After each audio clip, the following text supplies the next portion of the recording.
¿Qué es una iglesia? ¿Y qué significa ser miembro de una iglesia? ¿Qué es una iglesia? ¿Y qué significa ser miembro de una iglesia? Primero de Corintios dice Corintios, pero es Primero de Corintios capítulo 5, empezando con el versículo 3. Pero yo lo he puesto ahí para que busquen, pero no vamos a leerlo en este momento, pero solamente para que lo tengan a la mano, ¿ya? Para volver a repasar un poco de lo que hemos visto hace unas semanas, que es muy importante porque estamos avanzando punto a punto en nuestra lista. Hemos visto que la iglesia es la asamblea local de creyentes cuya existencia ha sido ordenada por Dios. Ordenada por Dios. Ya hemos estudiado esta parte, pero es bueno importante también recordarlo. Existe, número 2, un compromiso entre ellos o los cristianos de vivir sometidos a Cristo y a los demás. Cuando Cristo nos llama y nos da ese gran regalo que es la salvación, nos llama como personas, como individuos, pero nos coloca en la familia de Dios y somos miembros los unos de los otros. Número 3, se reúnen con frecuencia. Por eso estamos aquí esta noche, ¿lo cierto? Número 4, enseñan y estudian la Biblia.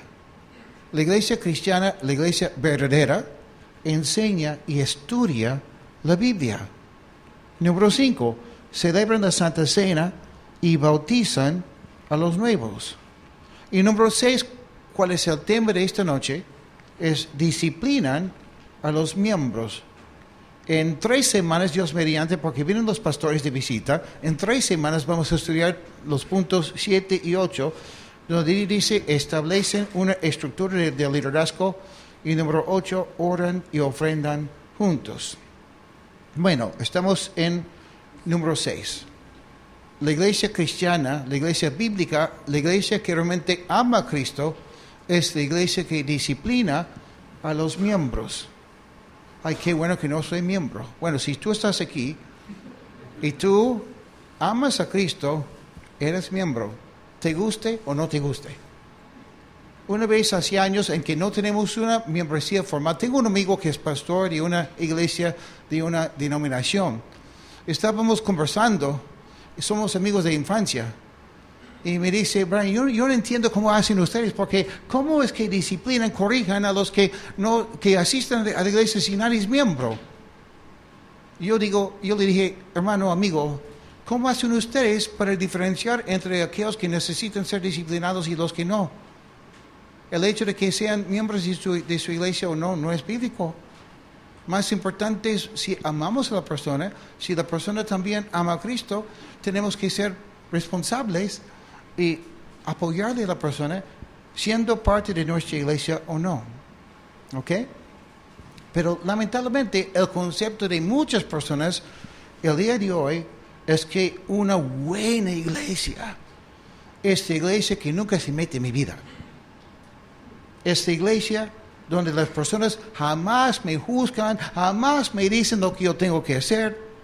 Todos, es todo lo contrario, todos me aman, todos respetan mis decisiones y mis puntos de vista. Para ellos, esa es una iglesia buena. He conversado con personas que antes, ahora no, pero antes asistían aquí. Un chico hace unos años estaba sentado aquí en la escalera, quejándose de nosotros y decía, aquí la gente me dice que siempre estoy en pecado. Ya estoy harto de escuchar que estoy en pecado. Estaba conviviendo con una chica y no quería escuchar eso. Pero la Biblia enseña, mira, Cristo lo enseña, Pablo lo enseña, Pedro lo enseña, Tito lo enseña, Judas lo enseña, Juan lo enseña, que es importante disciplinar, corregir a los que son personas que son creyentes o son miembros de una iglesia. Es necesario corregir lo que está mal y fortalecer lo que está bien. Tanto sí que en 1 de Corintios, Pablo expulsó a un joven de la iglesia porque estaba en pecado sexual. Y escribe casi toda esa primera epístola de Corintios tocando de temas de personas que necesitaban ser disciplinadas por el apóstol. Entonces, ha sido un tema muy importante en la iglesia primitiva. Vamos a leer 1 de Corintios capítulo 5, empezando con el tercer versículo. Dice aquí Pablo, el apóstol Pablo: yo por mi parte, aunque físicamente no estoy entre ustedes, sí lo estoy en espíritu, y como si hubiera estado presente, he juzgado al que hizo tal cosa. ¿Qué cosa? El pecado sexual.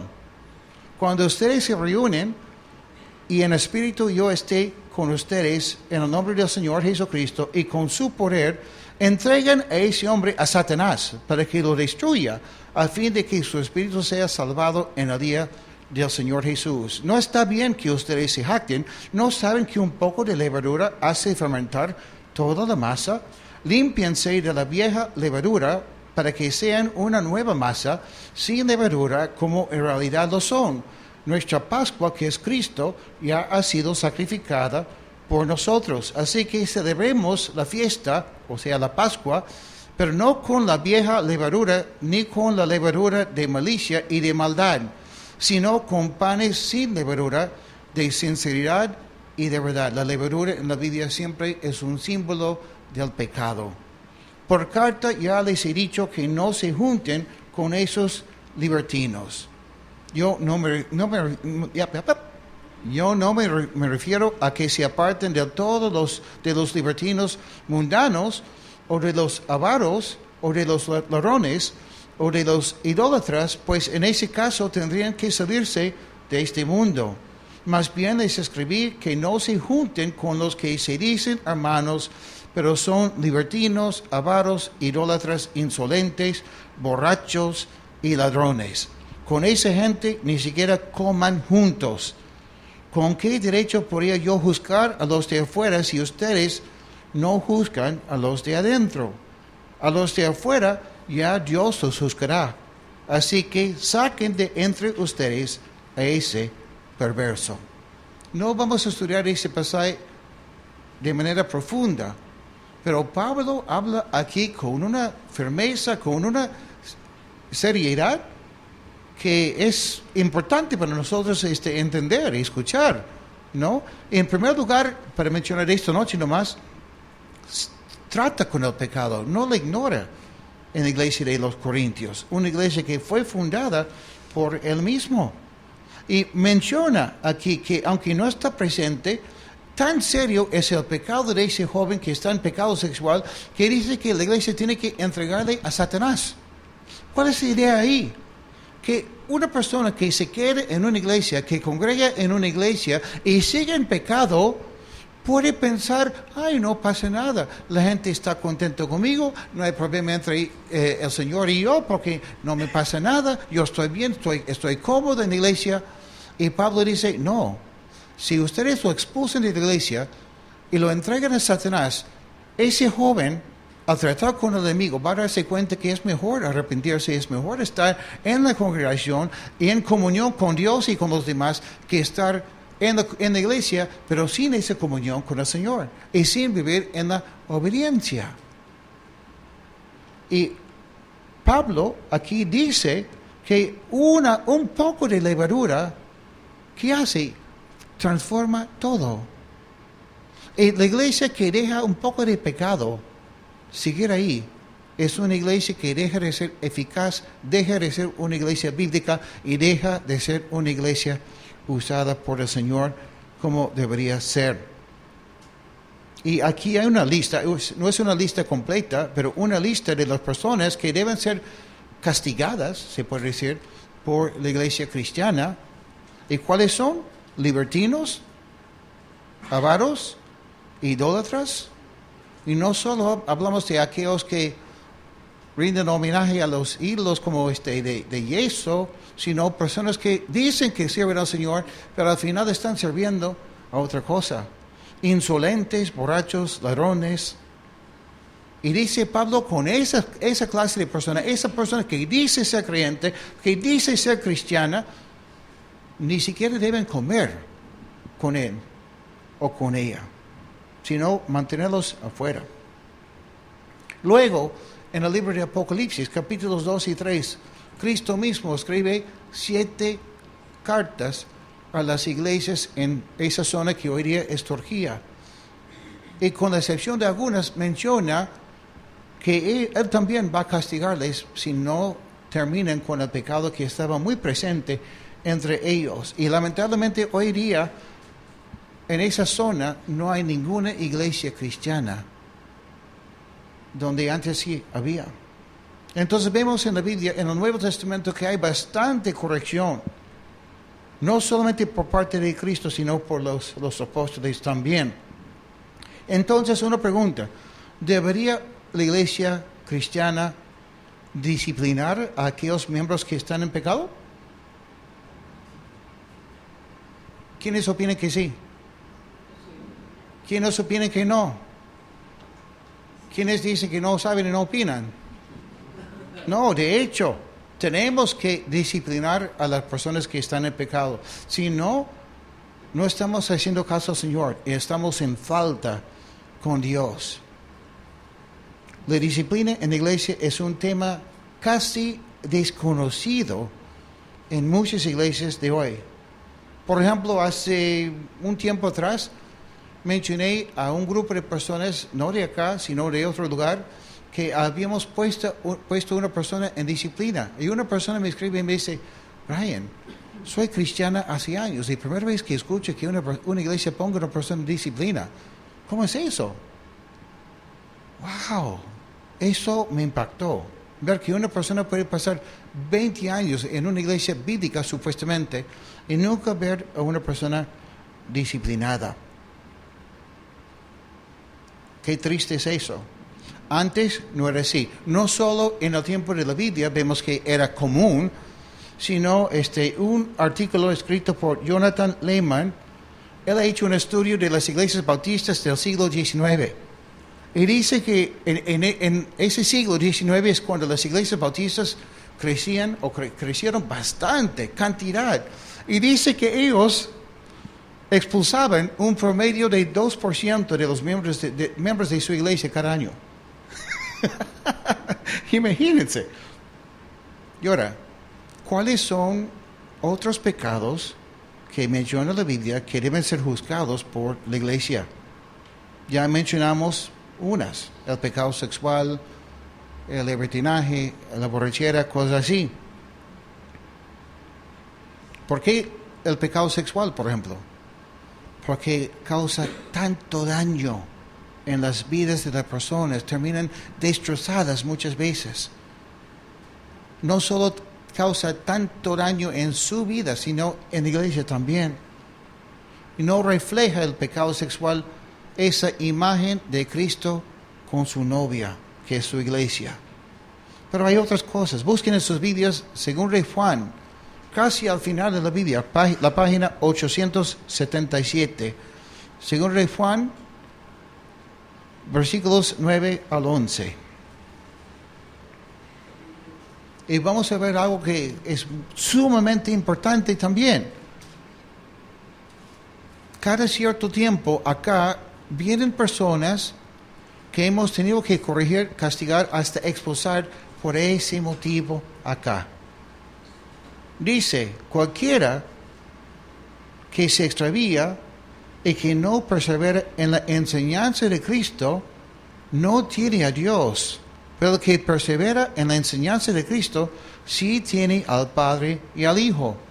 Si alguno se les acerca y no trae esta doctrina, no lo reciben en su casa, y ni siquiera le desean que tenga paz, porque quien le desea la paz participa en sus malas obras. En los tiempos de la iglesia primitiva, habían ciertas personas que viajaban constantemente de iglesia en iglesia, ciudad en ciudad, y enseñaban. Y muchas veces la iglesia, como vamos a recibir unos pastores la semana que viene, esas personas llegaban a la iglesia y intentaban muchas veces enseñar otra cosa. Y mientras enseñaban, se hospedaban en las casas de personas de la iglesia también. En ese tiempo no había casi hotel, nada así. Y si había, era un lugar bien peligroso. Entonces, esas personas se quedaban en la casa de tal hermano, tal hermana, Y dice aquí, la palabra de Dios, dice Juan, si viene una persona y no practica la doctrina sana, no deben recibirlo en la casa. Y no es para hablar mal porque eran nuevos en la fe, pero yo recuerdo hace unos años atrás, llegué a Galilea. Y Enrique, siendo nuevo en la fe, Enrique, si vas a ver eso, discúlpeme por no pedirte permiso antes. Pero, ¿qué pasó? El papá de Gaby.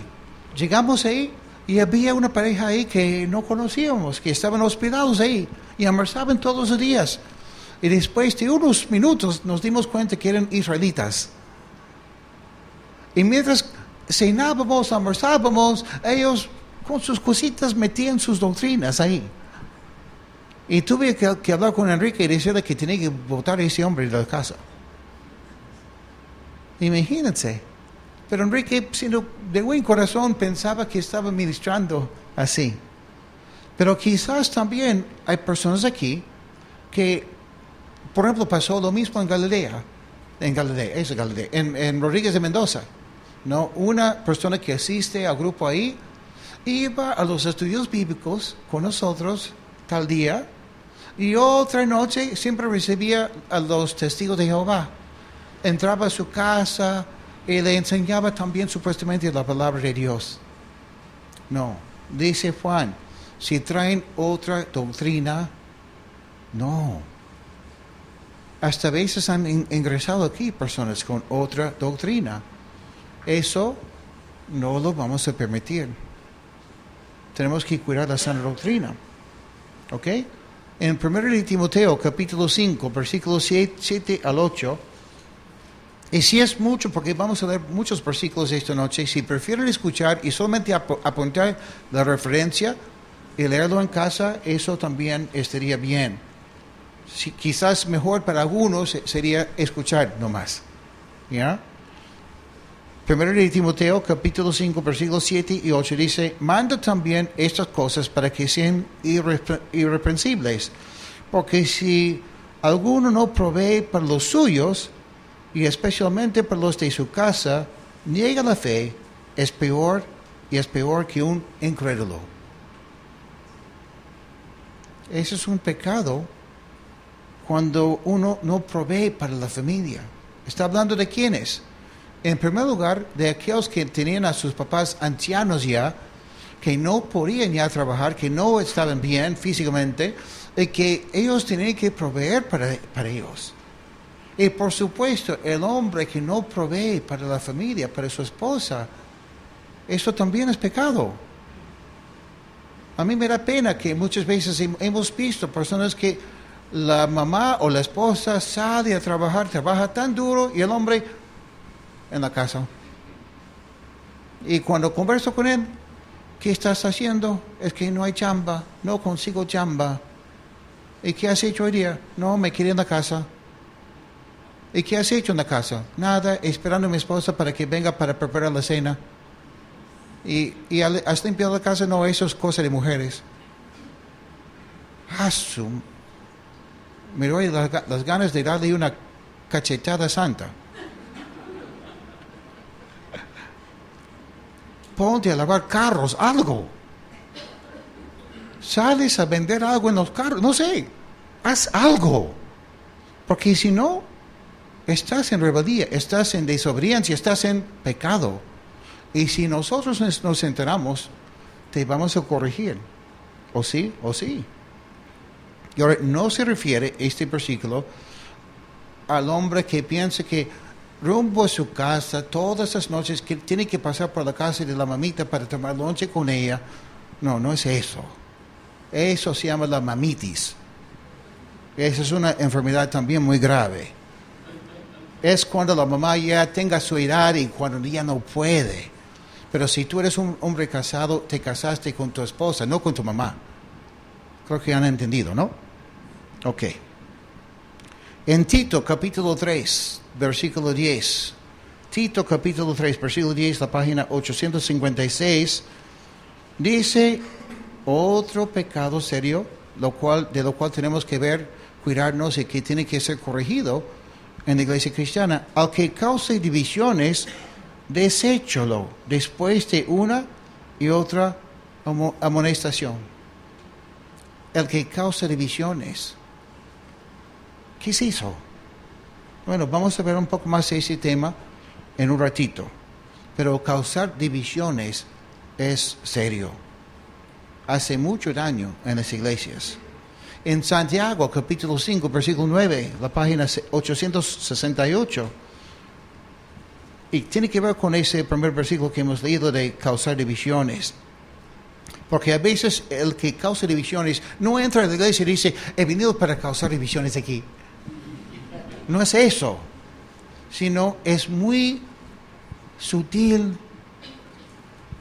Casi no nos damos cuenta de lo que está pasando, ¿no? Pero empieza a decir cositas, y muchas veces no son cosas que dice, sino son preguntas que hace.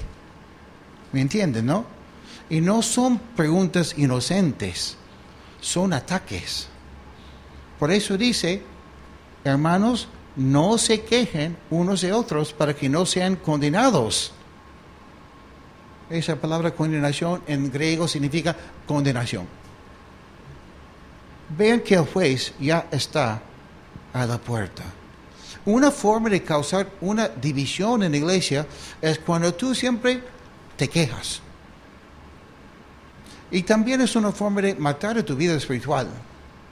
Quejarte del esto, del otro. Qué difícil, ¿no? Judas, capítulo, bueno, hay un solo capítulo. Judas, versículo 16, la página 878, también menciona algo parecido. Dice, estos critican y se quejan de todo. Y solo buscan satisfacer sus propios deseos. Son arrogantes al hablar, aunque también lisonjean a los otros para sacar provecho. La persona que se queja muchas veces, como dice aquí, busca satisfacer sus propios deseos. No busca lo que es mejor para la iglesia.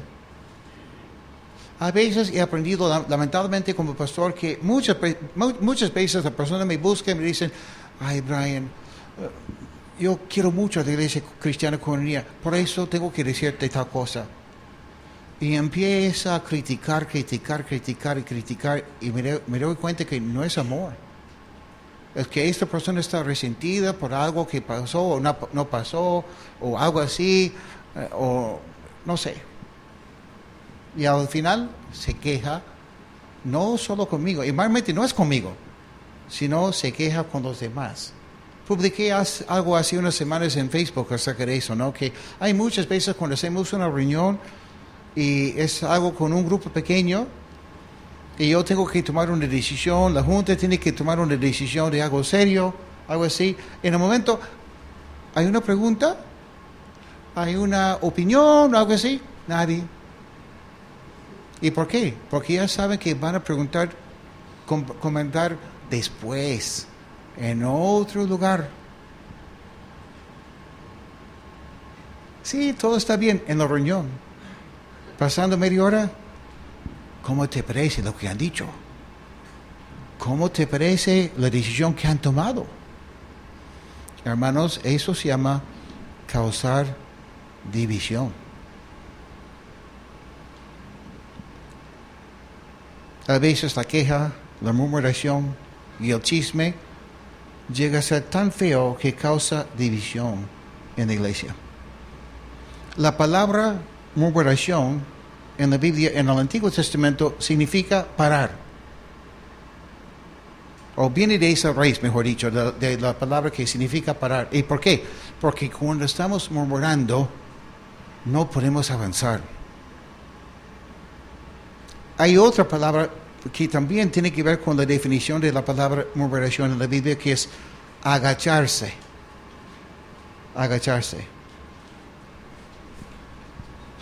Dejas de mirar al cielo, dejas de mirar hacia arriba, empiezas a mirar hacia abajo. Y no avanzas porque estás murmurando. ¿Dónde está tu enfoque? ¿Dónde está tu mirada cuando estás murmurando?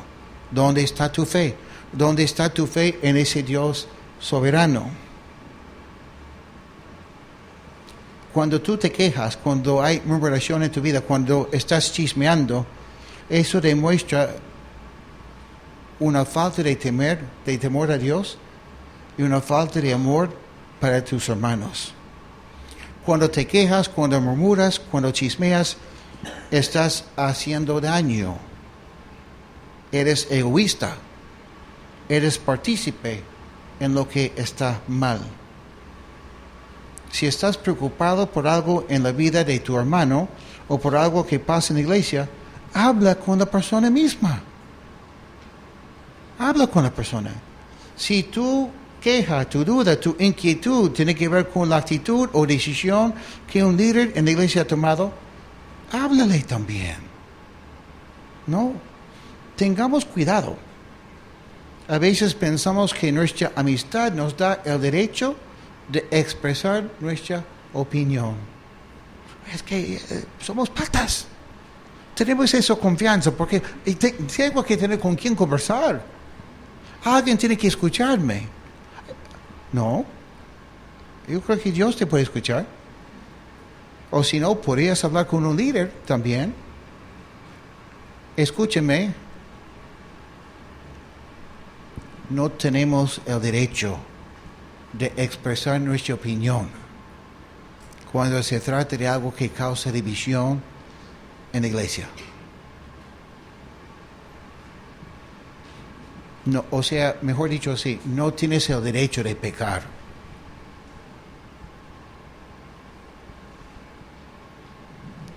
Tienes el derecho de orar, confiar en Dios, hablar con tu líder, tu pastor.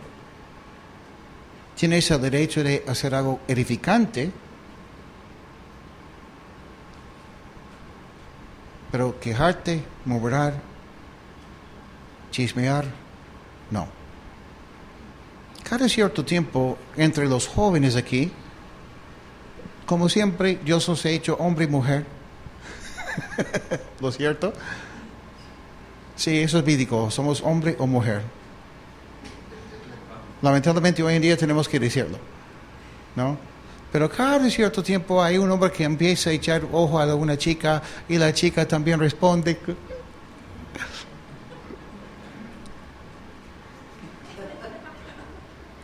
¿Y los demás jóvenes? Oh, ¿has visto? ¿Has escuchado? ¿Te diste cuenta? Hermano, estás en pecado.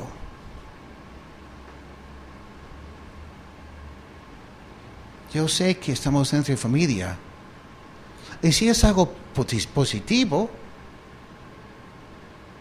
por ejemplo, yo recuerdo cuando Walter y Gaby empezaron a frecuentarse un poco más. No escuché personalmente ningún comentario aquí negativo. Eso sí es lícito, es bueno, ¿no? ¡Ay, qué lindo! ¡Qué bacán! Pero si es otro caso, ay, esa relación me preocupa. Habla con la persona. La disciplina, la corrección y hasta expulsar a veces a una persona de la iglesia es importante. Es importante ¿por qué? Porque la iglesia enseña que Cristo puede cambiar la vida de una persona. Sin embargo, cuando la persona a quien predicamos conoce a varios hermanos que viven en el pecado, le es difícil creernos, ¿no? Sí, Cristo puede cambiar tu vida.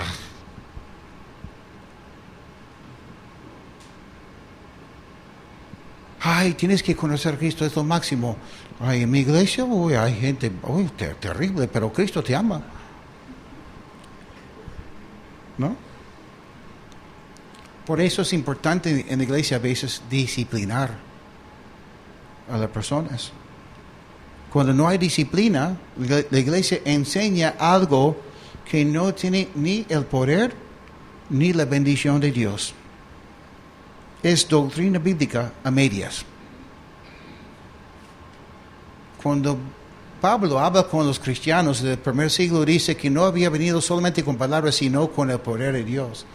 Y una parte de su poder era la autoridad para decirles a algunos, si tú no cambias, te voy a expulsar.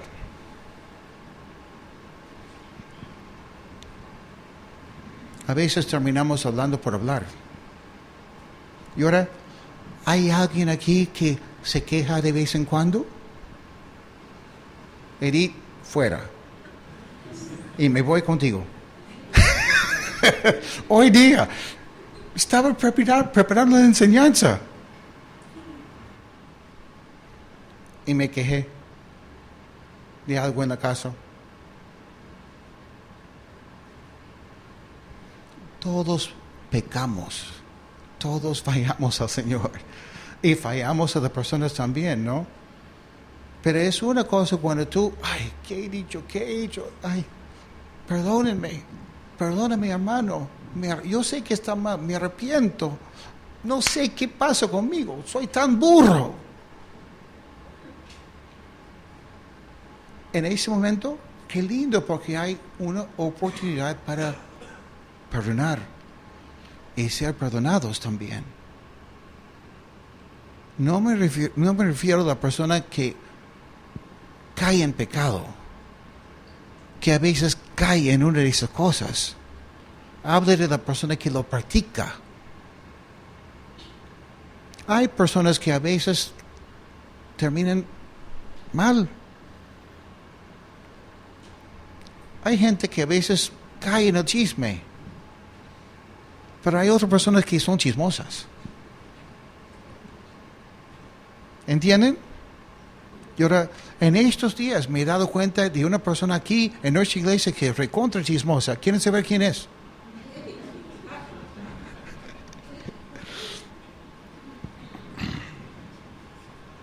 Alguien ha dicho, hablando en serio, que la iglesia de hoy está más interesada en reformar al mundo que ser cambiada por Cristo. Creo que una cosa que estamos viendo en estas semanas que estamos estudiando ese tema de qué es una iglesia, qué significa ser miembro de una iglesia, es vivir una vida santa, vivir una vida correcta delante del Señor. Muy bien.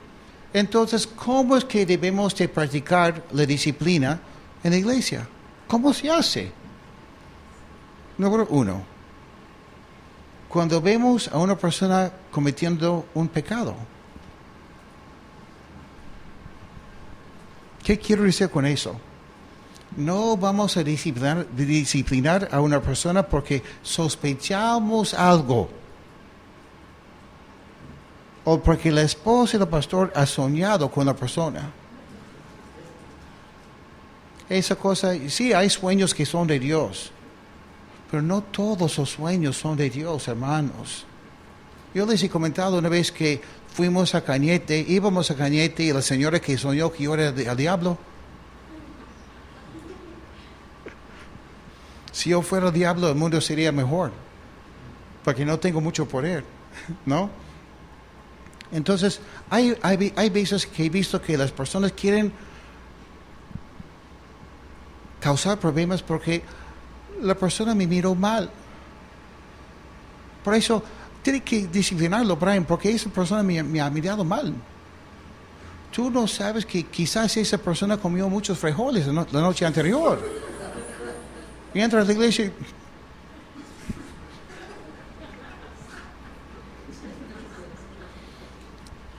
No vamos a disciplinar a una persona por lo que opinamos, sino por algo que es comprobado. ¿Ya? Número 2, disciplinamos a la persona cuando no hay arrepentimiento. ¿Qué quiere decir eso? Implica que la persona lo ha hecho una vez, o lucha con eso, y reconoce que está luchando con eso. Pero la persona que, ay, sí, lo he hecho. Bueno, me suele pasar. No. cuando la persona no acepta que ha hecho mal. Estábamos con una persona hace unas semanas que dijo, sí, pequé. Como si fuera la cosa más común y corriente. Número 3, disciplinamos a una persona cuando el pecado le afecta a la persona o a la iglesia de manera negativa. Sí entienden, ¿no? Que hay pecado, y todo pecado nos separa de Dios. Todo pecado es feo, todo pecado es serio, pero no todos los pecados son iguales. ¿Entienden eso? A veces pienso que algunos cristianos han escuchado correctamente que todo pecado te separa de Dios, sí, pero no todo pecado lleva en este mundo el mismo castigo. Vamos a explicarlo así. Si te doy una cachetada, eso es pecado. Y merece su castigo o su perdón. Pero si te mato, eso es otra cosa. ¿Entendemos, no? Ok. Entonces, no vamos a estar mirándote a ver en qué momento peca. No, cuando está afectando a nuestra iglesia o te afecta a ti de manera adversa constantemente, ¿no? Número 4, disciplinamos a la persona sin practicar el favoritismo. Esa es nuestra meta. ¿Qué significa? El hecho de que alguien sea el hijo, hija, la esposa del pastor, o el hecho que sea pastor o líder, no le da el derecho de ser tratado diferente. Ay, claro que ha hecho mal, pero es la hija del pastor. ¿Qué vamos a decirle? ¿Cómo? No. El pastor ha pecado, pero todos lo queremos tanto porque él es el pastor calvito, lindísimo.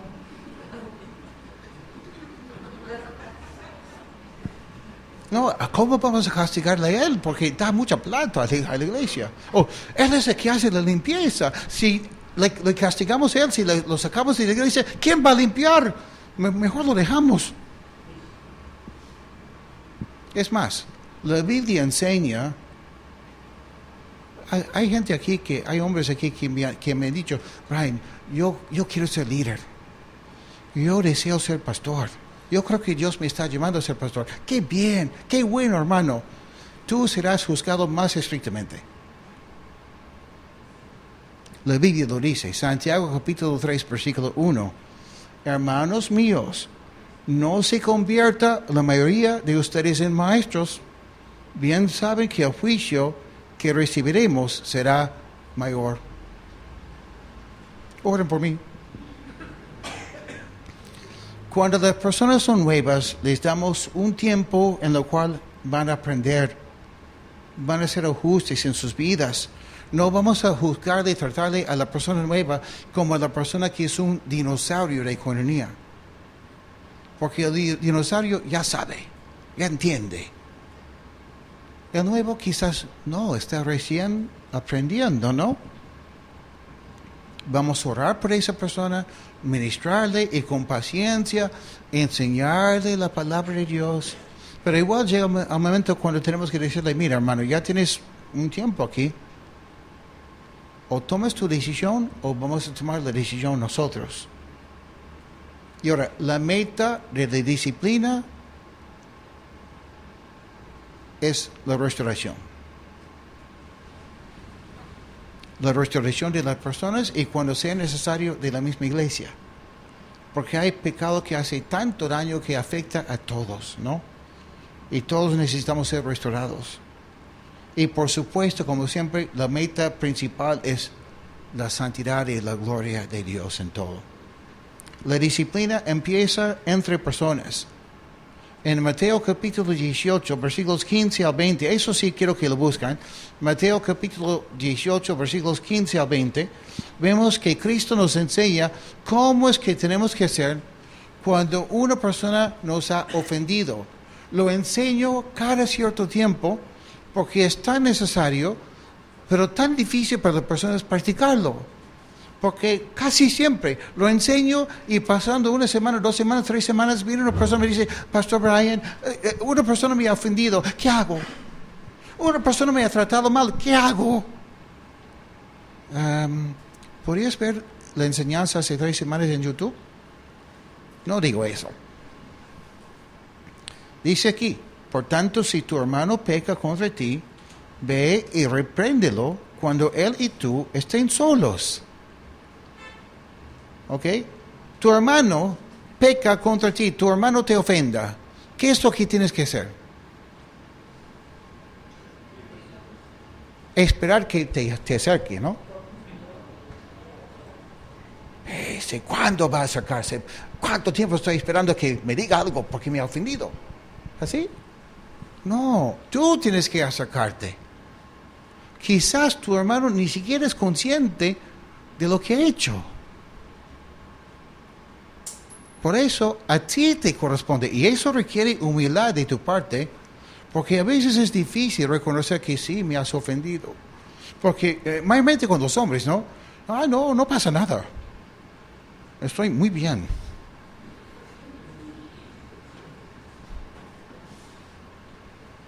Cristo lo dice claramente, ¿no?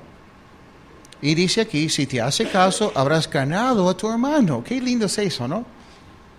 Pero si no te hace caso, haz que te acompañen 1 o 2 más para que todo lo que se diga conste en labios de 2 o 3 testigos. Quizás tú le buscas y dices, me has ofendido. Y él te dice, el problema es que tú eres muy sensible. Uy, ahí hay un choque, ¿no? Ay, no te ofendí. Te he dicho la verdad. O no sé qué podría decirte, ¿no? Pero yo me siento ofendido. Esos son tus sentimientos. El problema es que ya no hay amor y armonía entre nosotros. Ok, entonces, Brian, hice caso al Señor y le busqué a la persona, le hablé y me trató mal. Ok, entonces llamas a 2 hermanos que te acompañen y sin decirles, mire, eso es el problema, eso es el caso, necesito tu apoyo. No, para que sean personas imparciales, tú le llamas a las personas y dices, mira, tengo un asunto, no te cuento los detalles, al estar en esa reunión vamos a conversar. Y entre el grupito, escuchan a los 2 lados, ¿no? Porque quizás no es lo que tú piensas, quizás tú eres el que está mal. Y esos hermanos te van a apoyar. Eso es tan importante. Mire, escuchan, no dice Cristo aquí, si tu hermano peca contra ti, ora por él. No es lo que dice. Bueno, sí, debes orar por él. Pero muchas veces lo que pasa, estoy orando. Sí, en el año 1976 me ofendió y estoy orando. ¿Cuánto tiempo que no estás avanzando, hermano? No, lo más pronto posible, acércate. ¿Ya? Si tampoco a ellos les hace caso, hazlo saber a la iglesia, o sea, a los líderes. Y si tampoco a la iglesia le hace caso, téngalo entonces por gentil el cobrador de impuestos. Justo esta semana una persona me dice, Brian, una persona que ha sido expulsada de Koinonia, me buscó porque quiere comprar un producto que yo vendo. ¿Está bien o está mal? Lo dejo como pregunta para que conversen en un grupo. ¿Me han escuchado? El caso de Dios es una persona que ha sido expulsada de nuestra iglesia. Y esa otra persona que asiste aquí vende un producto. La persona le comunica y dice, quiero comprar un producto de ti. ¿Me lo vendas? La persona me escribe y me dice, Brian, sé que esa persona ha sido expulsada de nuestra iglesia. Sé que normalmente no debemos de tener un tipo de contacto con esa persona. ¿Cómo hago? ¿Está bien o está mal venderle el producto? Piénsalo y vamos a conversar. ¿Ya? Tenlo por gentil y cobrador de impuestos. de cierto le digo que todo lo que aten en la tierra será atado en el cielo, y todo lo que desaten en la tierra será desatado en el cielo. ¿Qué quiere decir eso? Cuando nosotros estamos como líderes orando por un caso así de una persona en pecado, o podemos dejarle libre, o podemos decirle que no, conforme a la palabra de Dios, y Dios promete que nos va a dar sabiduría. ¿Y por qué? Porque es necesario en la iglesia. Hay más también en esa frase, pero no vamos a explicarlo en ese momento. Pero vamos a seguir. Dice aquí, una vez más les digo que si en este mundo dos de ustedes se ponen de acuerdo en lo que piden, mi Padre que está en los cielos se lo concederá. Porque donde 2 o 3 se reúnen en mi nombre, ahí estoy yo en medio de ellos. Hermanos, a veces me río un poco dentro de mí cuando estamos en una reunión de oración y siempre citan ese versículo. Sí, Padre, aquí estamos orando y tu palabra dice que si nosotros nos ponemos de acuerdo 2 o 3, que tú nos vas a conceder lo que pedimos y por eso yo pido un carro del año. O también dicen algo más inocente, dicen, Señor, aquí estamos y tu palabra dice que cuando estamos orando juntos, que tú estás en medio de nosotros, porque donde hay 2 o 3 reunidos en tu nombre, ahí estás tú. ¡Qué lindo! Leí este pasaje hace muchos años y pensé, ¿qué pasa con eso? Entonces, cuando estoy solo, Dios no está conmigo, no me escucha, porque no hay 2 o 3. No, el contexto aquí es la disciplina en la iglesia. Por ahí, una vez dije a un grupo de personas, estábamos ahí conversando y listo para orar, y una persona oró. Señor, tu palabra dice que donde hay 2 o 3 reunidos en tu nombre, ahí estás en medio. Terminó de orar y digo, ¿quién va a estar en disciplina? ¿Qué? Ese es el contexto. Esto quiere decir este pasaje. Entonces, han entendido, ¿no? Tu hermano te ofende. Búscalo. Si no hay un acuerdo entre ustedes, busquen unos hermanos más. Y si todavía no hay arrepentimiento, se trata de con los líderes de toda la iglesia y con toda la iglesia también. ¿Ok? Lo que a mí me encanta es que, mira, hay veces cuando la persona ha pecado y la persona me dice, Brian, me siento mal, me arrepiento por lo que he hecho. Yo como pastor siempre le digo, estás perdonado. Por Dios, según su palabra, si tú estás arrepentido, Dios te ha perdonado. Yo también te perdono. Han habido veces que la gente me dice, ay Brian, no seas tan inocente. Bueno, hasta que la persona me muestre otra cosa, yo le voy a creer. Porque la Biblia dice, 1 de Corintios, el amor todo lo cree. Y también dice que el amor cubre multitud de pecados. Y ahora, si la persona muestra que no es así, que es todo lo contrario, bueno, por sus frutos vamos a conocerlo. ¿Ya? Hermanos, casi termino. A veces vienen lobos rapaces que quieren destruir al rebaño. Y el pastor y los líderes tienen que cuidar el rebaño de Dios. Es su obligación. Pero en tu caso, no te dejas ser engañado. El lobo vestido de oveja, escúcheme, el lobo vestido de oveja, aún siendo vestido o estando vestido de oveja, siempre es más grande que la oveja. ¿Me entienden? Lo que quiero decir es que cuando hay una persona en la iglesia que siempre quiere mostrar que él lo sabe más, que él es más importante, que él es mejor, que él quiere figurar, tengamos cuidado. No siempre, pero muchas veces esa persona es un lobo. Por eso es más grande. La oveja tiene su talla, su tamaño, ¿no? Y cuando viene la ovejita, es el tamaño de Miguel Antonio. No es oveja. ¿No?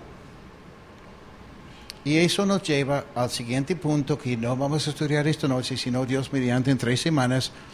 Las iglesias establecen una estructura de liderazgo.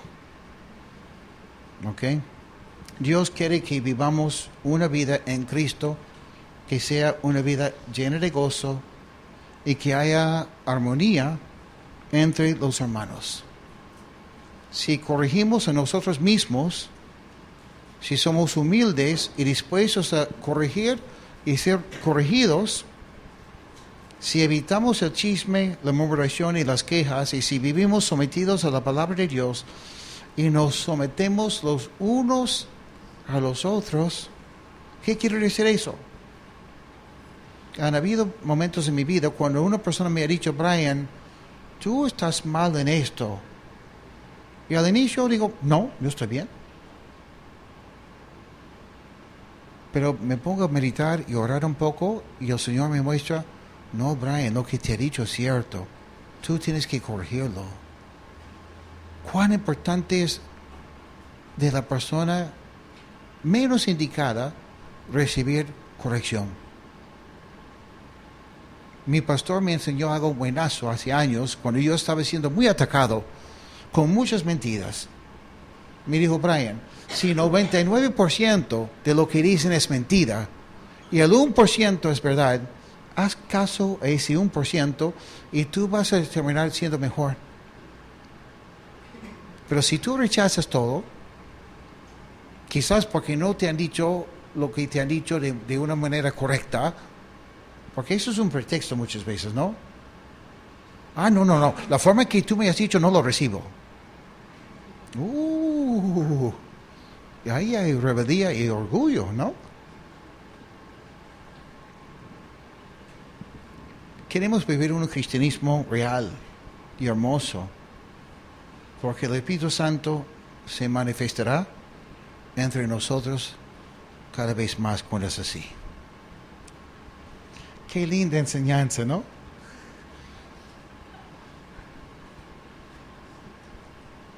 Realmente es linda. ¿Y por qué? Porque uno de los dones más lindos que Dios nos ha dado, que trae más fruto a nuestras vidas, es ese don de arrepentimiento.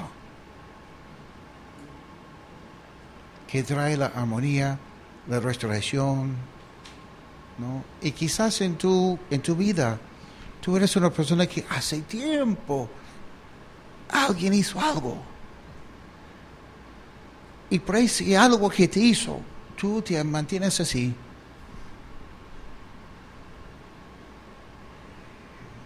Quizás esta noche es el momento cuando tú tienes que decir, ok, Señor, me someto.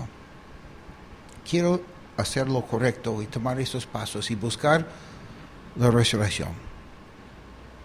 Muy bien, vamos a orar. Póngase de pie, por favor.